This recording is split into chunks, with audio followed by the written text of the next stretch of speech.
Date ஆக்சுவலாக 25th July 2025. ஓகேவா? நேற்று 24th ஜூலை 2025 அன்னைக்கு ஒரு தமிழ்நாட்டிலேயே பரபரப்பான ஒரு தீர்ப்பை ஹானரபிள் கோர்ட்டில் ஜட்ஜு வந்து கொடுத்துருக்காங்க.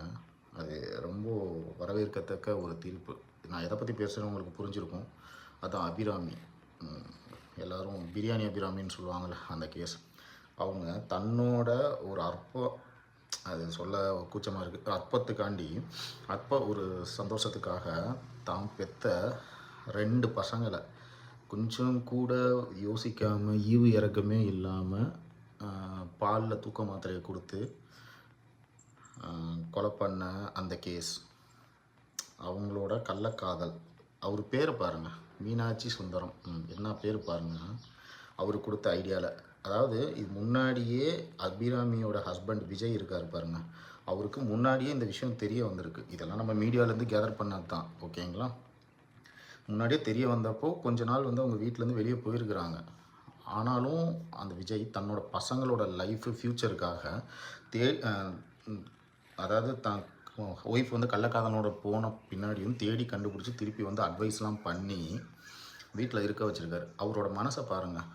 எவ்வளோ ஒரு நல்ல மனுஷனாக இருந்தால் தன்னோட ஒய்ஃபோட தப்பை மறந்து தன்னோட பசங்களோட எதிர்காலத்துக்காக இப்படிலாம் இருக்காத, அந்த மாதிரிலாம் பண்ணுறது தப்புமான்னு எடுத்து சொல்லி திருப்பி வா நம்ம வாழலான்னு வாழ வச்சுருக்காரு. ஆனாலும் அதுக்கப்புறம் தட் மீன் இந்த சம்பவத்துக்கு அப்புறம் அபிராமியோட மைண்டு வந்து லைட்டாக மாறி இருக்குது. அதாவது ஒரு ஆஸ்லேஷன்லேயே இருந்துருக்குறாங்க.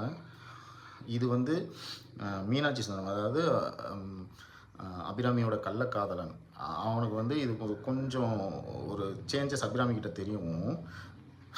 இந்த காதலை தெய்வீக காதல் அந்த மாதிரிலாம் பேசி இன்சஸ்ட் பண்ணி அவன் கொடுத்த அந்த ஐடியானால தான் 2018 ஆகஸ்ட் 31 அன்னைக்கு இந்த சம்பவத்தை பண்ணியிருக்கிறாங்க. பண்ணிவிட்டு தட் மீன் தூக்க மாத்திரையை கொடுத்துட்டு சாவாங்களா இல்லையாங்கிற கன்ஃபார்ம் பண்ணுறது அந்த ஒரு குழப்பத்தில் தலானி வச்சு அமுக்கி கொண்டு இருக்காங்க. இன்றைக்கி கோர்ட்டில் வந்து அழுகிறாங்க, இப்படி கை வச்சுட்டு மூஞ்சியை மறைச்சிட்டு அழுகிறாங்க, எனக்கு தண்டனையை குறைங்கன்னு சொல்லி. பெத்த மகளை கொன்ன உங்களை மாதிரி ஆளுகளுக்கெல்லாம் எப்படி தண்டனையை குறைக்கிறது, பசங்களை கொன்ன உங்களை மாதிரி ஆளுகளுக்கு எப்படி குறைக்கிறதுன்னு ஜட்ஜு கேட்டிருக்காங்க. உண்மையிலேயே இந்த மாதிரி தீர்ப்பு தான் பண்ணணும். அப்போ தான் இந்த மாதிரி தப்பு பண்ணுற யாருக்கும் வந்து ஒரு பயம் வரும். உண்மையிலே ஹேட்ஸ் ஆஃப், அந்த ஜட்ஜுக்கு வந்து ஹேட்ஸ் ஆஃப் தான்.